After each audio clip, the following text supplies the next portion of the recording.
UFC 123 Machida vs. Jackson pre-fight analysis. Before we begin, don't forget to check out the MMAmodels.com website and rank Jackson and Machida before the fight begins. Then, after the fight, you can go back and do it again when the winner has been decreed.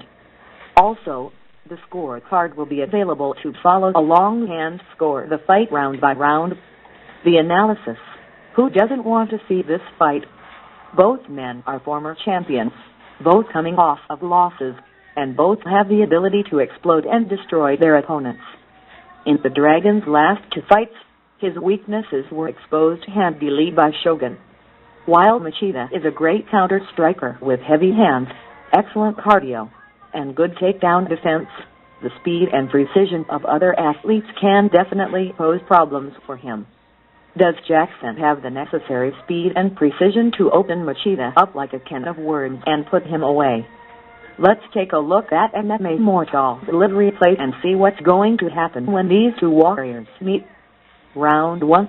Both men come out fresh and looking to establish control of the octagon and take the psychological edge. Because of Jackson's relative non-aggression and Machida's counter-strike game, look for these two to stalk each other for a while until they both get comfortable. Once Rampage begins to see how elusive the Dragon is, he will likely begin to pressure Machida by pushing him against the cage and looking for the takedown. Meanwhile, Machida is still trying to play cat and mouse by throwing some feints and baiting Jackson into an exchange that could get him into trouble. The likely story of round 1 is going to be a slow, plodding feeling out by both fighters and difficult to score or judge accurately. Fortunately, there is round 2 to help spice things up a bit. Round 2. The round will probably start out with more stalling. Both fighters will try to get the other one to commit to something so that they can exploit an opening. The pressure will start to mount on Jackson as he has always been suspect when it comes to cardio. Hopefully he shows up with a deep gas tank, but that's not something you should hold your breath to see. Instead, he will again try to stalk and force Machida to fight outside of his comfort zone by pushing him up against the cage and threatening the takedown. When he sees this is going nowhere, he will probably have to take a step back and start wishing he could just sit down and enjoy a nice cold beer. But then reality sets in as the Dragon reminds him that what he should have brought was a lot more energy. Screw you, Jackson says as he reminds Machida that what people really came to see was the movie star. In a rare and awkward Machida retort, the Dragon snaps back.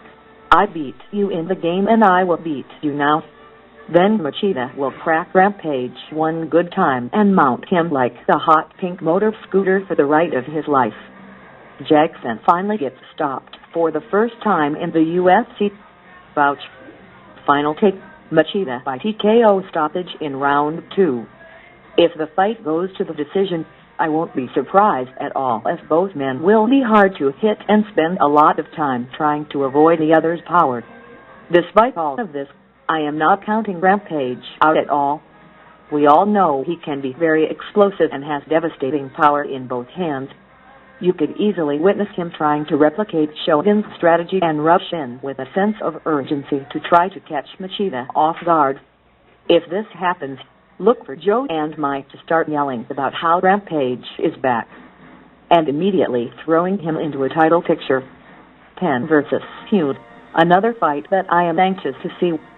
I believe this is going to be another easy pick.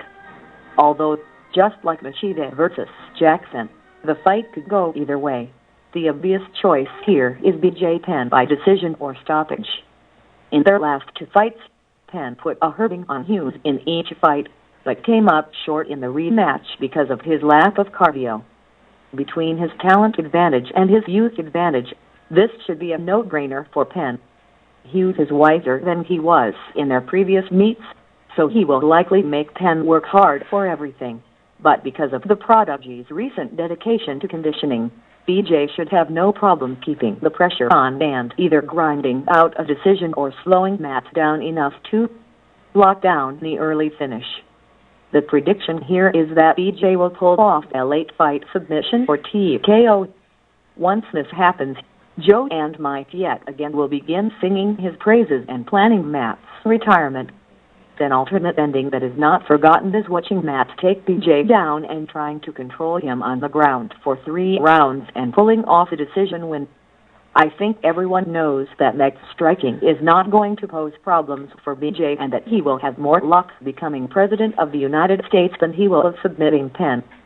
Check out MMAModels.com and participate in the ranking and the scorecard so the fans can have a voice too. So there you have it. Those are our predictions for UFC 123, Machida versus Jackson. Machida wins by TKO, giving Jackson his first stoppage loss since his debut in the UFC. And BJ Penn versus Matt Hughes. BJ Penn taking the third fight by either stoppage or unanimous decision.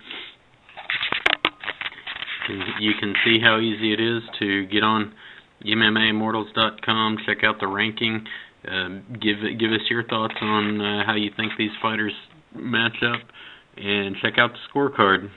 We will follow along live with the fight and score the rounds one at a time as they actually happen. So I look forward to seeing you next time. This is MMAimmortals.com.